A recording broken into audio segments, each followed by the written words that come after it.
Let's have a ball. Halo semuanya, perkenalkan nama saya Maya Gila Febiana, kelas 2024G, Prodi Manajemen Pendidikan Universitas Negeri Surabaya. Di sini saya akan menjelaskan tentang sejarah bahasa Indonesia di zaman dulu ataupun zaman sekarang. Sebelum itu, saya akan menjelaskan perjalanan panjang sebuah bahasa persatuan atau bahasa Indonesia. Bahasa Indonesia bahasa resmi di negara kita, bukan sekedar kumpulan kata dan tata bahasa. Ia merupakan cerminan perjalanan panjang sejarah bangsa, sebuah perekat yang menyatukan beragam suku, budaya, dan dialek di Nusantara. Perjalanannya dari masa lalu hingga kini penuh lika-liku, perjuangan, dan transformasi yang luar biasa. Saya akan menjelaskan tentang sejarah bahasa Indonesia zaman dulu. Jauh sebelum kemerdekaan, gagasan tentang bahasa persatuan sudah muncul. Berbagai bahasa daerah memang mewarnai kehidupan masyarakat Indonesia. Namun, kebutuhan akan bahasa komunikasi antar pulau dan antar kelompok semakin mendesak.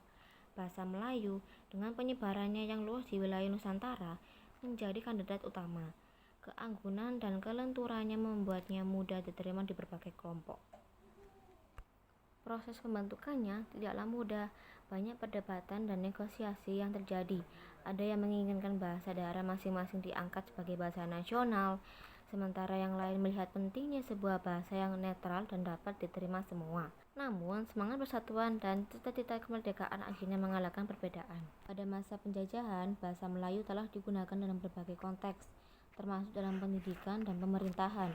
Penggunaan bahasa Melayu semakin meluas dan akhirnya pada tanggal 28 Oktober 1928, Sumpah Pemuda mengukuhkan bahasa Melayu sebagai bahasa persatuan.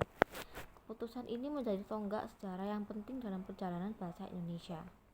Setelah kemerdekaan, bahasa Melayu yang telah disempurnakan dan diperkaya dengan kosakata dari berbagai bahasa daerah resmi diproklamasikan sebagai bahasa Indonesia. Proses pembakuan bahasa terus dilakukan, menghasilkan tata bahasa dan ejaan yang baku.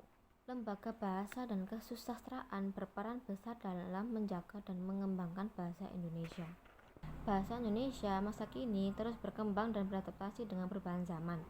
Pengaruh globalisasi, teknologi informasi, dan perkembangan budaya populer turut mewarnai perbendaharaan kata dan gaya bahasanya. Munculnya bahasa gaul, singkatan, dan akronim menjadi bagian dari dinamika bahasa yang hidup. Namun, perkembangan ini juga menimbulkan tantangan. Penggunaan bahasa Indonesia yang tidak baku, penggunaan bahasa asing yang berlebihan, serta penyebaran informasi yang tidak terkontrol di media sosial menjadi perhatian serius.